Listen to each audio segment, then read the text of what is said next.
Hey everybody, let's take a look at number 15 in section 3.6. We're going to calculate the first five derivatives of this function.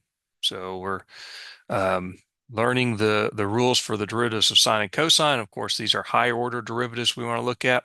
And then we want to determine this. What is f within parentheses superscript 20? This means the 20th derivative and then the 21st derivative. So the first five, first, second, third, fourth, and fifth derivative, and then the 20th and 21st derivative of this function. So key into this is to remember what we learned in this section. The derivative of sine of x is cosine of x, and the derivative of cosine of x is -1 times sine of x. So let's do our first derivative.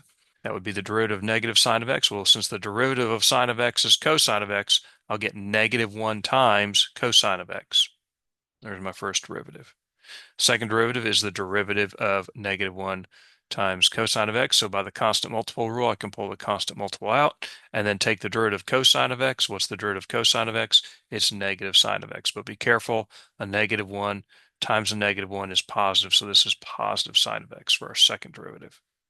Third derivative will be just the derivative of sine of x. What's the derivative of sine of x? That's cosine of x. And then the fourth derivative will be the derivative of cosine of x. What's the derivative of cosine of x? Negative sine of x. And by now you should realize something. We've come back to the original function, right? So what is the fifth derivative going to be? Well, it's the same as the first derivative, right? It's going to be negative cosine of x. In fact, we can see this pattern repeating. Every fourth derivative will be the same.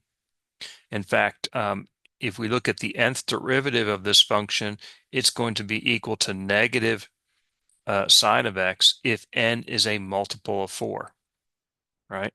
So we see it here in the fourth derivative, right? It's negative sine of x. And that means by the time I get to the eighth derivative, which is also 8 is a multiple of 4, that'll be negative sine of x. Every fourth one will be the same. Okay, we start with the first function, which actually the first function could actually be, well, is actually what we call the 0th derivative. You ever hear the 0th derivative? It's just the function itself, right? 0th derivative is the function itself. First derivative, second derivative, third derivative, fourth derivative is the same as the 0th derivative. And then the eighth derivative would be the same. And then the 12th derivative, and then the 16th, and then the 20th derivative, right? Which is the other thing we're asked for. Since 20 is a multiple of 4, the 20th derivative will be negative sine of x. And then what will be the next one? Well, we know the derivative of negative sine of x is negative cosine of x. We can compute that. So this pattern just keeps repeating. And so you could you're not really expected to go all the way, do the 6th, 7th, 8th, 9th, 10th, all the way to the 20th derivative. You don't have to do that. In fact, I can tell you what the 100th derivative is, right? Since 100 is a multiple of 4, the 100th derivative is negative sine of x. And I can find the 101st derivative, right? It'll be negative cosine of x. So we could do that without going through all the orders of the derivatives. Okay, hope this is helpful.